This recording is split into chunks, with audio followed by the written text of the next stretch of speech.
గతంలో ప్రభుత్వ ఉద్యోగులకు అప్లై చేసిన కొందరు తన అప్లికేషన్లు పూర్తి స్థాయిలో అయిపోయినాయి, వాళ్ళకి జాబ్ వచ్చిందని చెప్పేసి గవర్నమెంట్ చూపించిన తర్వాత వీళ్ళకి కొంతవరకు జాబులు ఇవ్వకుండా వాళ్ళు ఇబ్బంది పెడుతున్న పరిస్థితి అయితే ఇక్కడ కనిపిస్తుంది. వాళ్ళు ఇక్కడ ఈరోజు ప్రజాపాలన అనే కార్యక్రమం కాంగ్రెస్ పార్టీ నిర్వహించడం వల్ల ఇక్కడికి రావడం జరిగింది. దాని గురించి అని బాధితులు వాళ్ళ ఆధారాలతో ఇక్కడికి రావడం జరిగింది. వాళ్ళతో మాట్లాడదాం. నమస్కారం అండి. నమస్తే సార్. మీ పేరు మేడం? సార్ నా పేరు మంజుల అండి. మా నోటిఫికేషన్ వచ్చేసి 57/2017 నోటిఫికేషన్ సార్. ఇది 2017 సార్. ఇది staff nurse notification sir. Staff nurse notification TRS ప్రభుత్వం మాకు 2017లో నోటిఫికేషన్ రిలీజ్ అయింది సార్. 57/2017. దీనికి మేము వచ్చేసి ఎగ్జామ్లు రాసాము. మేము అన్ని మెరిట్ లిస్టులలో మేము మా నెంబర్ వచ్చేసింది, ప్రతి ఒక్క దాంట్లో పాస్ అయ్యాము. తర్వాత వచ్చేసి 2018లో సార్ మాకు ఒక రిజల్ట్ అనేది పాస్ చేశారు.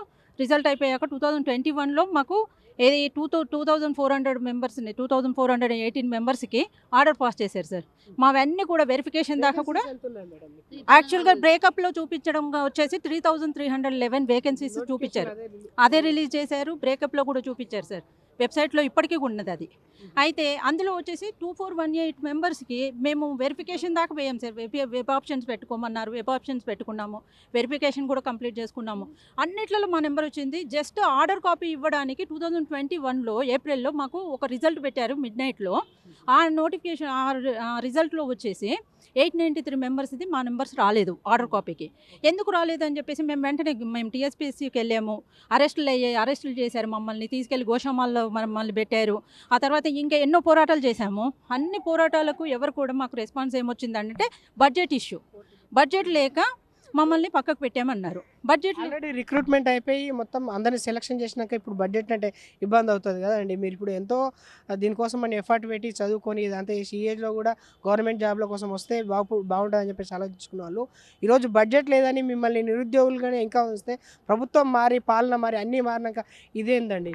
ఇవన్నీ మారినాయి సార్. ఇవన్నీ మారినా కూడా మాకు ఎటువంటి రెస్పాన్స్ లేకపోతే ఎవరు మమ్మల్ని ఆదుకోకపోతే మేము ఏం చేసామంటే కోర్టులకు వెళ్ళాం సార్. కోర్టు కేసు వేసుకున్నాము. ఎప్పుడు వెళ్ళిరండి?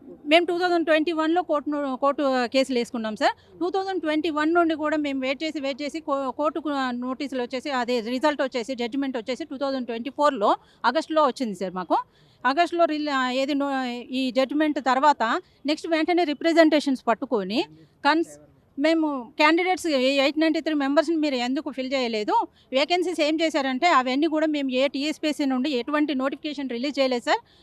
ఆ వేకెన్సీస్ అన్నీ అలాగే ఉన్నాయని చెప్పారు సార్.